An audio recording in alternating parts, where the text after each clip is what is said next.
The dust devils danced across the parched plains of New Mexico territory as Olivia Blackburn stepped off the stage coach, her emerald eyes squinting against the harsh sunlight. Socorro, 1875, a town that promised nothing but a fresh start for a woman with too many secrets and too little patience for the life she'd left behind in Boston. "Madam, your luggage," the driver called, tossing down her two worn leather cases with little ceremony. They landed in the dirt with a thud that matched the hollow feeling in her chest. Olivia straightened her travel-worn dress and lifted her chin. The journey west had stripped her of pretension but not of pride. 24 years old and alone in a town where she knew not a soul exactly as she had planned it. The main street of Socorro stretched before her, a dusty tableau of false-fronted buildings, hitching posts, and weather-beaten signs.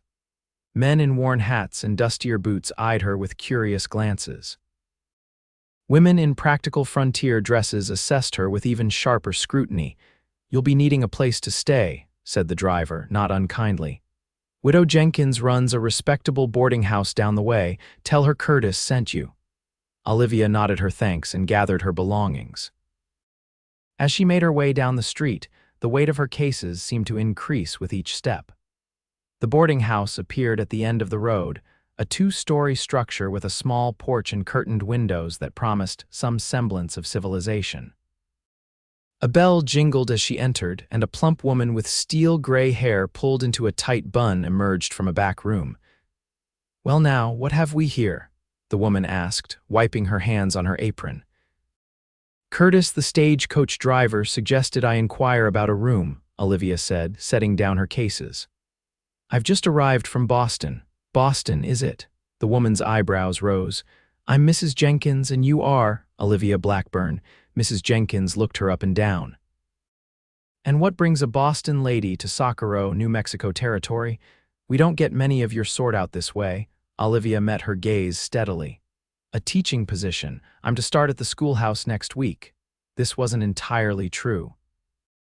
She had credentials as a teacher, yes, but no definite position, only a letter from the mayor suggesting they might be in need of someone with her qualifications. It was thin hope to travel so far on, but hope was all she had left. "Teaching, eh?" Mrs. Jenkins nodded slowly. "Well, we got children here that could use some learning. Room's $2 a week, includes breakfast and supper.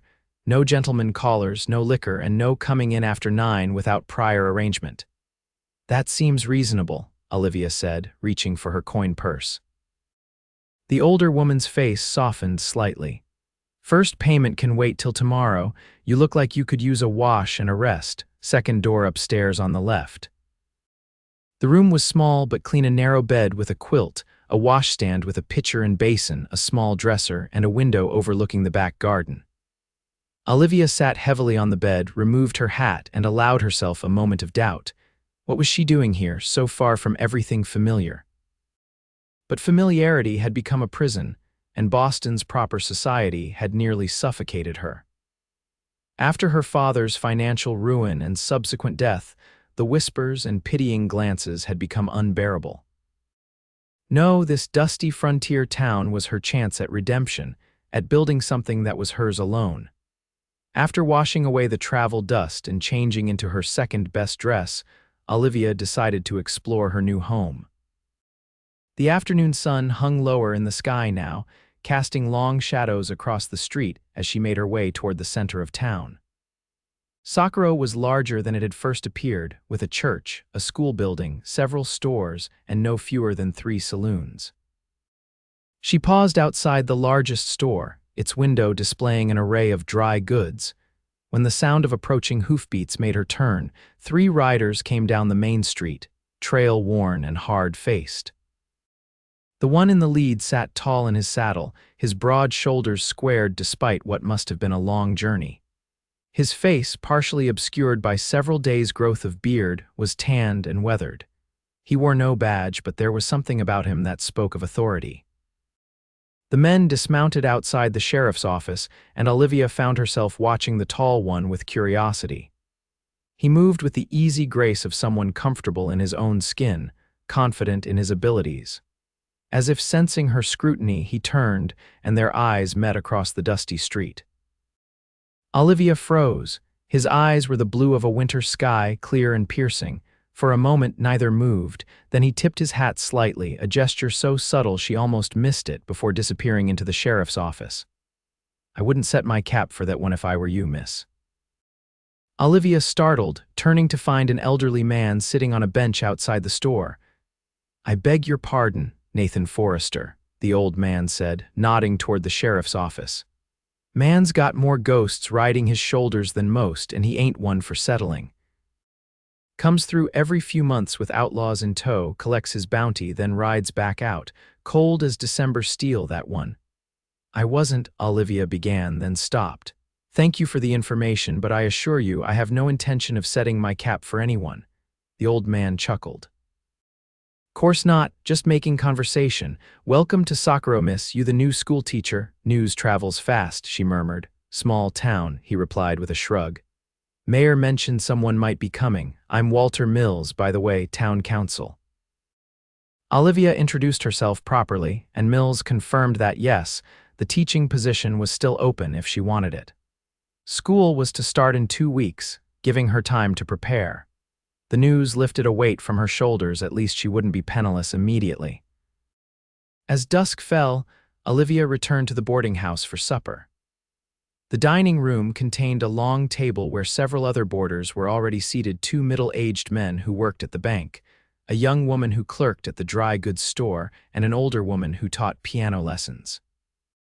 Conversation flowed around Olivia as she ate Mrs. Jenkins's hearty beef stew. The others were curious but polite, asking about her journey but not prying too deeply into her reasons for coming west. It was a relief after Boston's invasive society. "Did you hear Forrester's back in town?" The bank teller, Mr. Peterson, asked the table at large. "Brought in the Callahan brothers, nasty pair them too." "That man's worth his weight in gold to this town," Mrs. Jenkins said as she refilled water glasses. "Without him bringing in those outlaws, we'd have twice the trouble around here." "Cold-blooded, though," the other bank man muttered. "Heard he took down 6 men at once over in Arizona territory last year." "That's what we need out here," Mrs. Jenkins said firmly. "Someone who can handle the rough element, not like that last sheriff who ran off at the first sign of trouble." Olivia listened with interest. This Forrester seemed to be something of a local legend, though not officially tied to the law. A bounty hunter, then, she'd read about such men in the dime novels that her father had disapproved of so strongly. That night, as she lay in the unfamiliar bed listening to the distant sounds of piano music from one of the saloons, Olivia reflected on her first day in Socorro. It was a raw place, unpolished and direct, so different from Boston's veneer of gentility that often masked darker intentions. Here, at least, people seemed to say what they meant. She drifted to sleep thinking of winter blue eyes and wondering what ghosts could haunt a man so thoroughly that an entire town noticed their presence.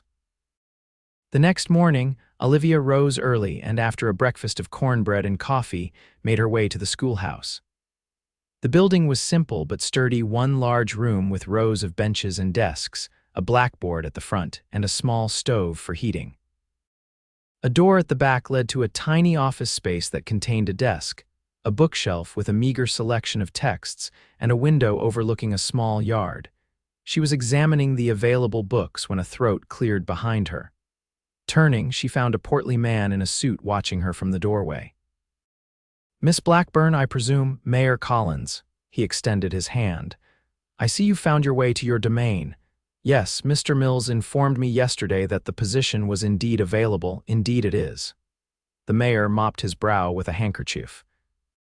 "We've been without a teacher since Miss Winters left us to marry a cattle rancher 2 months ago. Nearly 30 children in need of education, ages 6 to 16. Think you can handle that?" Olivia thought of the unruly Boston girls she'd taught as a governess. "I believe I can manage." "Good, good." He handed her a key.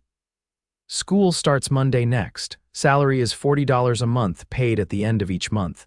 Town provides basic supplies, but anything extra comes from your pocket. Any questions?" "Just one," Olivia said. "Is there a list of students I might review before classes begin?" the mayor chuckled. Town clerk might have something of the sort. Building next to mine, can't miss it. After the mayor left, Olivia spent the morning taking inventory of the schoolhouse. The books were worn but serviceable, though woefully few in number. She made notes of what she might need, mentally calculating how to stretch her limited funds. Around midday, as she was leaving the schoolhouse, Olivia spotted a familiar figure emerging from the general store across the street. Nathan Forrester, the bounty hunter, now clean-shaven and dressed in a fresh shirt, though still with the same worn leather vest and gun belt. He was loading supplies onto a pack horse, clearly preparing to leave town. Something compelled her to cross the street. Perhaps it was simple curiosity about the man who seemed to command such respect in Socorro, or perhaps it was those haunted eyes that had stayed with her through the night. "Mr. Forrester," she said, approaching cautiously. He turned, those blue eyes showing surprise and then wariness as they took her in.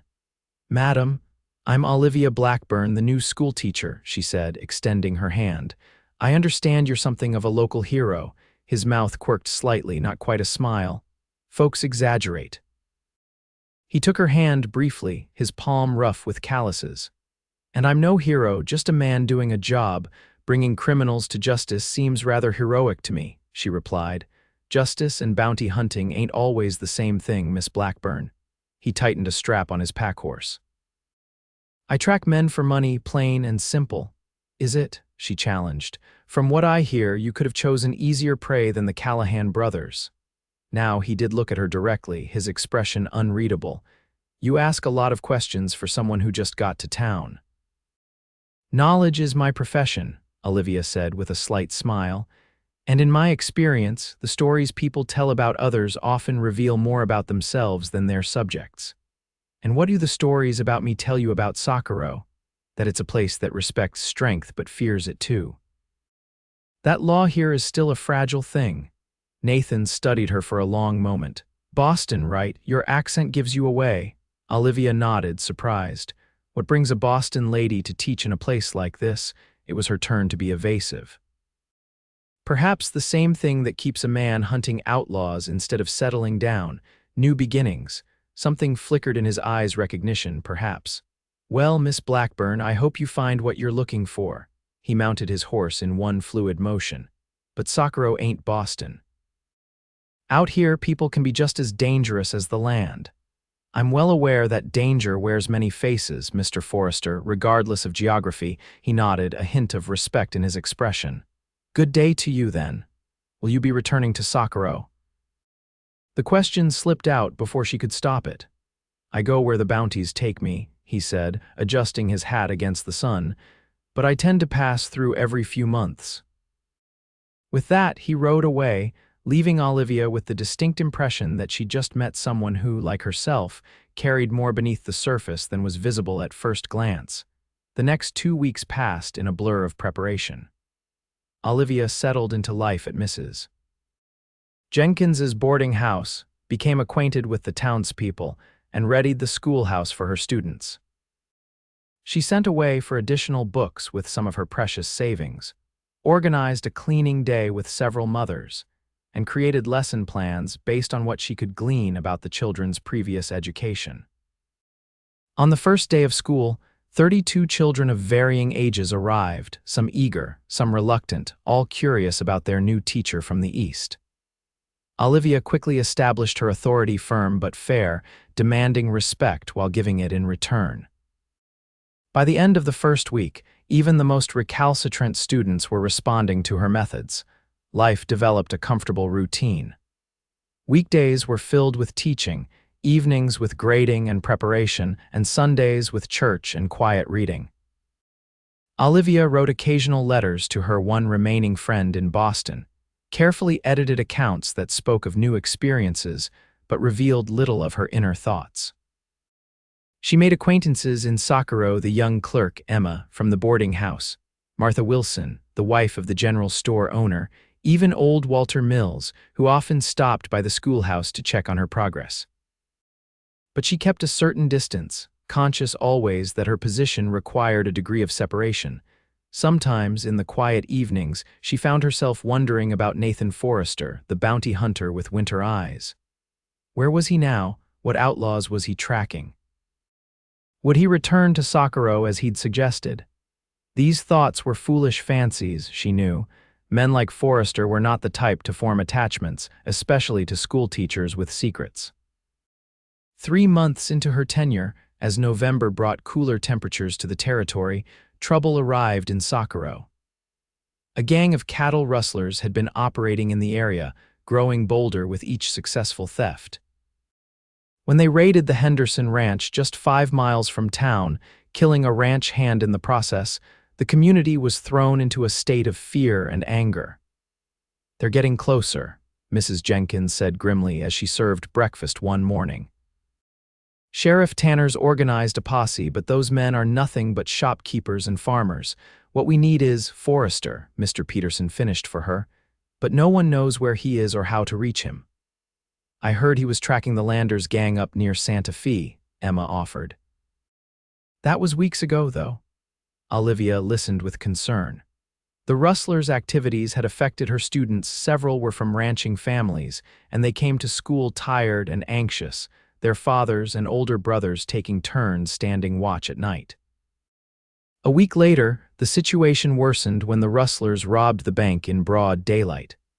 Mr. Peterson returned to the boarding house ashen-faced, describing how 5 masked men had entered just before closing, guns drawn. "They knew exactly what they were doing," he said, hands shaking as he accepted the whiskey Mrs. Jenkins pressed upon him, breaking her own rules about liquor in the house. "Got the cash box and the payroll for the mine. Must have been over $2,000. Anyone hurt?" Mrs. Jenkins asked. "No, thank God, but they said they'd be back if the money ran low."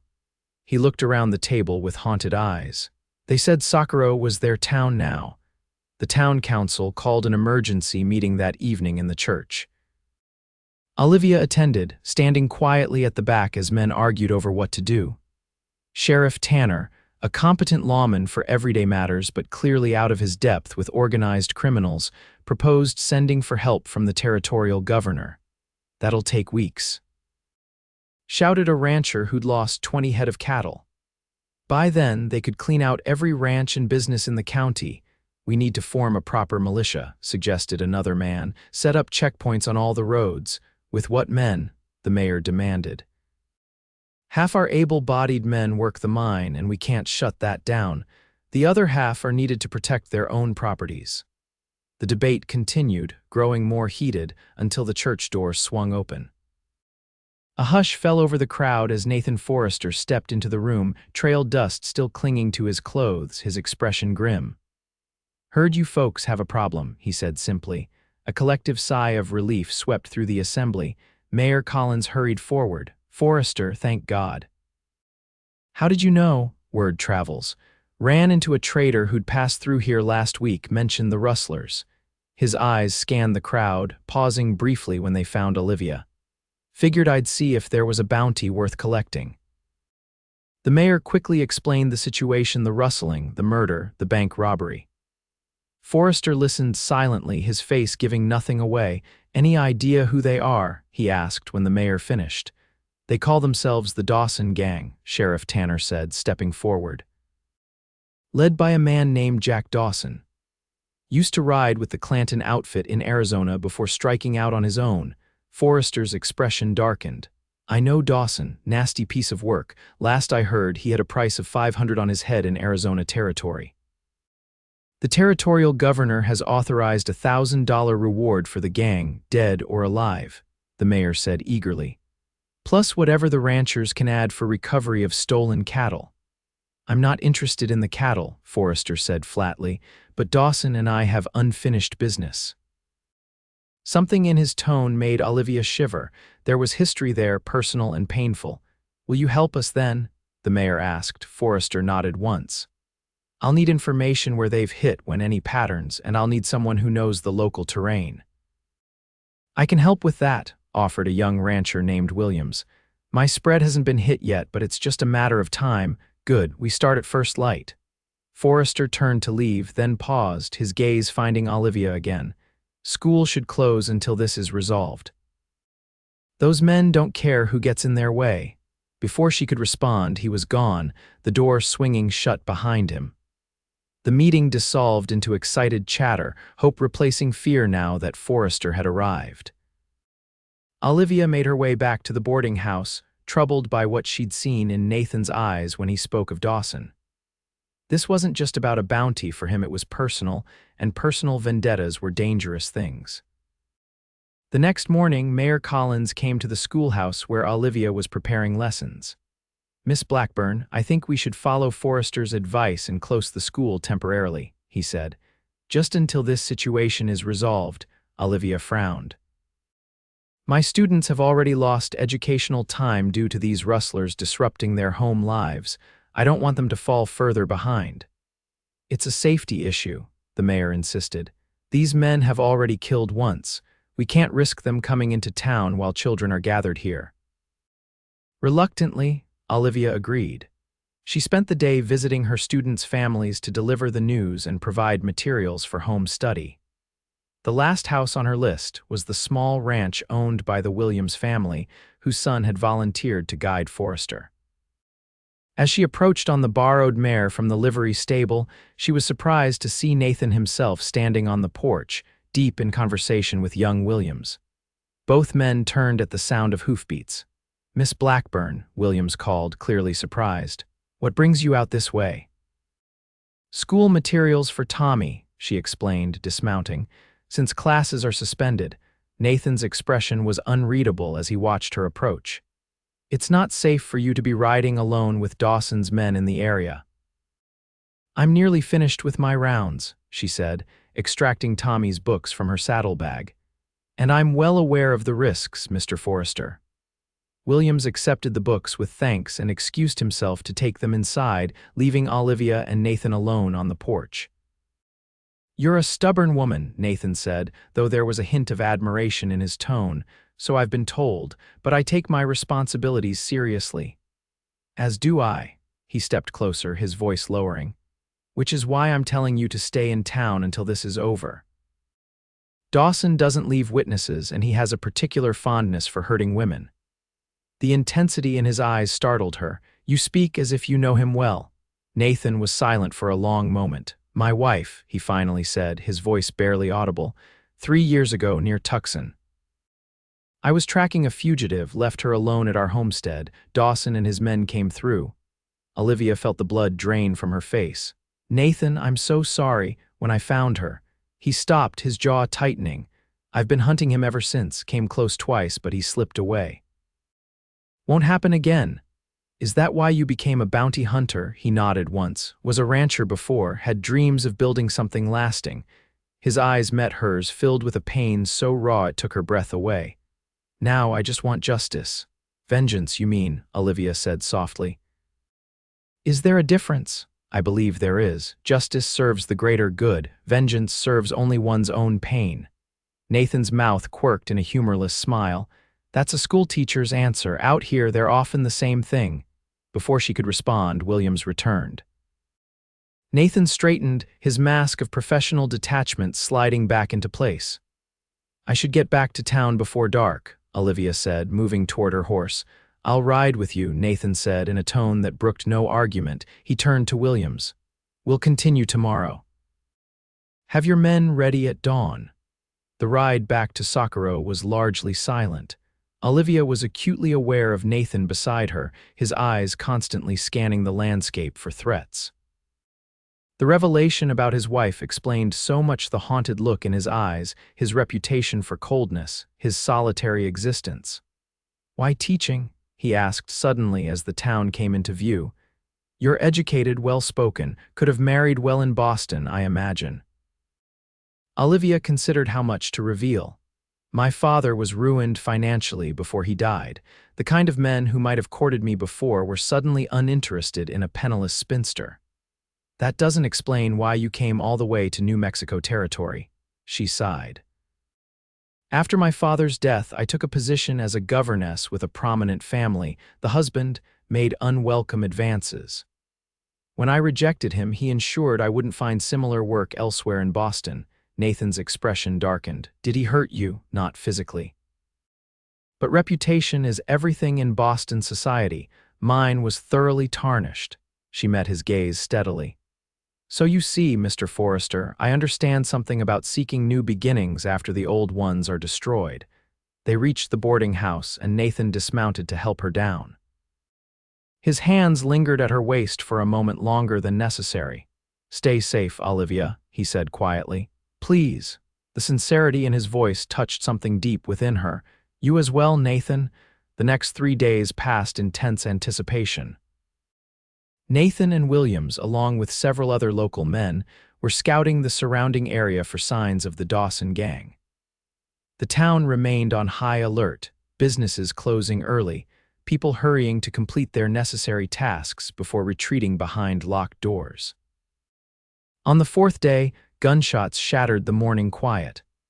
Olivia rushed to the boarding house window to see several riders galloping into town, exchanging fire with figures on the rooftops. Nathan's men, positioned as lookouts. Mrs. Jenkins appeared at her door. Get away from the window, child.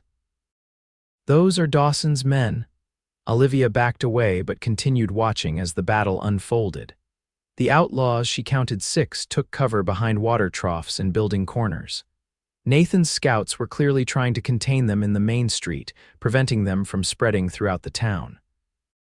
Where was Nathan himself? Olivia scanned the scene anxiously, finally spotting him emerging from the alley beside the bank, rifle raised. He fired, and one of the outlaws fell from his horse. The others returned fire, forcing Nathan back into cover. The gunfight continued for what seemed like hours, but was probably only minutes. 2 more outlaws went down, but they had managed to wound one of Nathan's men, who was dragged to safety by Williams. Then a new figure rode into town from the east end of the street, a large man with a bushy beard and a long coat, holding a rifle in one hand and the reins in the other. That's him, Mrs. Jenkins whispered fearfully from beside Olivia. That's Dawson. The outlaw leader surveyed the situation, then raised his voice. Forrester, I know you're here. Let's end this man to man. Nathan emerged from his position, standing in the middle of the street about 50 yards from Dawson. Been a long time, Jack, he called, his voice carrying clearly through the now silent street. Not long enough, Dawson replied. You've been chasing me across 3 territories, getting tiresome. You know why, Dawson laughed, an ugly sound. Over a woman, she wasn't much, Forrester. Hardly worth all this trouble. Olivia's heart clenched at the cruelty of the words. From her vantage point, she could see Nathan's shoulders tense, his hand hovering near his holstered revolver. Let's finish it, Nathan said, his voice deadly calm. Just you and me. Your men hold their fire, mine do the same. And why would I agree to that when I could just order my boys to shoot you where you stand? Because you've always fancied yourself a real gunfighter, not just a thief and murderer. Here's your chance to prove it. Dawson considered this, then slowly dismounted. You got yourself a deal, Forrester. The 2 men stood facing each other in the dusty street, like something from a dime novel. But this was real, terrifyingly real, and Olivia found she couldn't breathe as she watched Nathan adjust his stance slightly, his right hand relaxed but ready. Anytime you're ready, Jack, Nathan said. For a heartbeat, nothing moved. Then Dawson went for his gun. Nathan's draw was a blur, his shot cracking through the air a split second before Dawson's. The outlaw staggered, his own shot going wild, then fell to his knees, a red stain spreading across his chest. Nathan approached cautiously, gun still trained on his fallen enemy. That was for Elizabeth, he said quietly, though in the stillness the words carried. Dawson coughed, blood speckling his lips. She called your name, he gasped, a final act of cruelty. Cried for you to save her. Nathan's face went white, but his hand remained steady. He watched silently as the life faded from Dawson's eyes. The remaining outlaws, seeing their leader fall, threw down their weapons. The townspeople emerged cautiously from buildings, shouting and cheering as they realized the danger had passed. Sheriff Tanner and his deputies moved in to secure the prisoners. Olivia pushed past Mrs. Jenkins and hurried outside, scanning the crowd for Nathan. She found him standing alone at the edge of the gathering, his face a mask of controlled emotion. Nathan, she said softly, approaching him. Are you hurt? He looked at her as if coming out of a trance. No, not physically. It's over now, she said, resisting the urge to touch him, to offer comfort. You got your justice. Did I? His eyes were distant. Doesn't bring her back, doesn't change anything. It changes the future. Those men won't hurt anyone else. He holstered his gun with a weary sigh. I've been chasing Dawson for so long, I'm not sure I know how to do anything else anymore. You can learn, Olivia said carefully. We all can. The crowd was approaching now, Mayor Collins in the lead, eager to congratulate the hero of Socorro.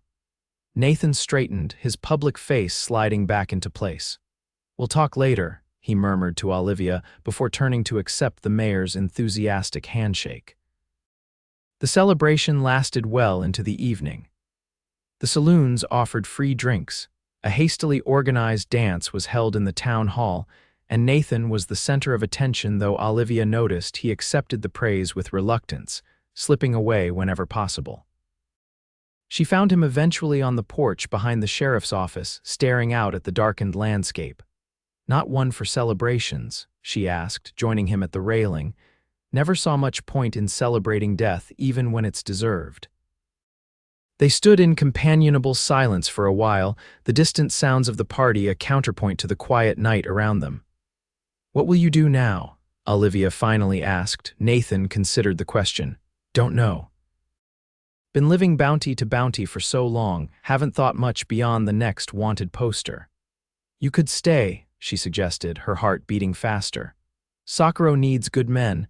He turned to look at her, really look at her, as if seeing possibilities he hadn't considered before. And what would a bounty hunter do in a peaceful town? Whatever he wanted. Ranch, perhaps. I hear you have experience. A ghost of a smile touched his lips. Been a long time since I thought about building something instead of tracking something. It's never too late to start again, Olivia said softly. I should know. Nathan's hand found hers on the railing, his calloused fingers warm against her skin. Maybe you're right. Next morning, Olivia reopened the school. Her students returned, full of excitement about the gunfight and Nathan's heroism. She gently redirected their attention to their studies, though privately she shared their fascination. A week passed, then two. Nathan remained in Socorro, helping the sheriff process the captured outlaws and recover stolen cattle. Olivia saw him occasionally in town, and each time their eyes met, something unspoken passed between them, a recognition, a possibility. On a crisp December evening, a knock came at the schoolhouse door as Olivia was grading papers. She opened it to find Nathan standing there, hat in hand, looking uncharacteristically uncertain. Evening, Miss Blackburn, he said formally. Hope I'm not disturbing you. Not at all, Mr. Forrester, she replied, matching his tone while trying to hide her surprise.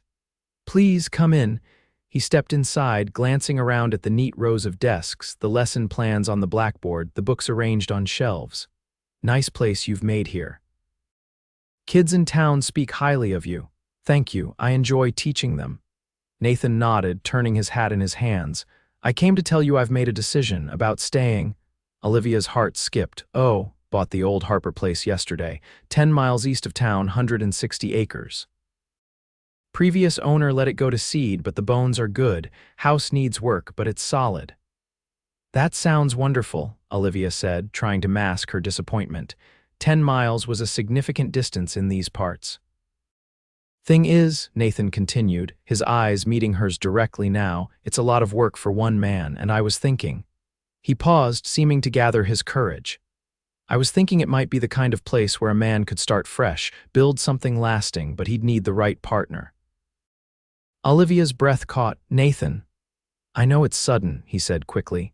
I know we've barely spoken, but I've watched you these past weeks, how you care for those children, how you face challenges head on, how you looked at me like a man, not a killer, even when I couldn't see myself that way. He took a step closer. I'm not offering romance from a novel, Olivia. I'm offering hard work and honesty, a chance to build something together if you're willing. Olivia studied him, this man who had endured so much loss yet still found the courage to reach for something new. I came west for a fresh start too, she said softly, to escape the past. I'm not asking you to escape anything, Nathan said, just to consider a future. With me. She moved toward him, her decision already made. The ranch is far from town. What about my teaching? Town's growing. They'll need another school eventually, or you could teach at the ranch. There are families nearby with children. You've thought about this. More than I've thought about anything in years. Olivia smiled, taking his rough hands in hers. Then my answer is yes, Nathan Forrester. I would very much like to build something lasting with you. Relief and joy transformed his face, softening the hard lines, bringing warmth to those winter blue eyes. He leaned forward slowly, giving her time to withdraw, but Olivia met him halfway, her lips finding his in a gentle kiss that held the promise of all that might come. When they parted, Nathan's smile was tentative but real. It won't be easy, he warned. Nothing worthwhile ever is, she replied. But I think we're both strong enough for the challenge. He reached for his pocket, pulling out a small leather pouch. Almost forgot, got this in town today. From the pouch, he extracted a simple silver ring. It's not fancy, but it's perfect, Olivia interrupted, holding out her hand. As he slipped the ring onto her finger, she added, besides, I've never been one for ostentation. Nathan laughed, a sound she realized she'd never heard from him before. Glad to hear it. Ranch life doesn't allow for much showing off. 3 months later, they were married in the Socorro church, with the entire town in attendance. The Harper place, now the Forrester Ranch, was slowly coming back to life. Nathan had repaired the house, hired hands to help with the cattle, and built a small schoolroom where Olivia taught the children from neighboring ranches 3 days a week. It wasn't the life either of them had envisioned when they first came to New Mexico territory, but as they stood together on their porch one evening, watching the sunset paint the distant mountains in gold and purple, Olivia knew it was better than anything she could have imagined. Any regrets? Nathan asked, his arm around her waist. She leaned into him, feeling the solid strength that had become her anchor. None. Not even when I told you not to bother with a man like me. Olivia smiled, remembering their first real conversation after the defeat of the Dawson gang, when Nathan had warned her that he wasn't worth saving. I believe my exact words were, I already am bothering and I intend to continue, he chuckled, pressing a kiss to her temple. Stubborn woman. Fortunate man, she countered. As the first stars appeared in the darkening sky, Olivia silently thanked whatever twist of fate had brought her to Socorro, and into the path of a haunted bounty hunter who, against all odds, had found his way back to life and love just as she had. The past, with all its pain and loss, would always be part of them. But the future, stretched out before them like the vast New Mexico landscape, was theirs to build together, one day at a time.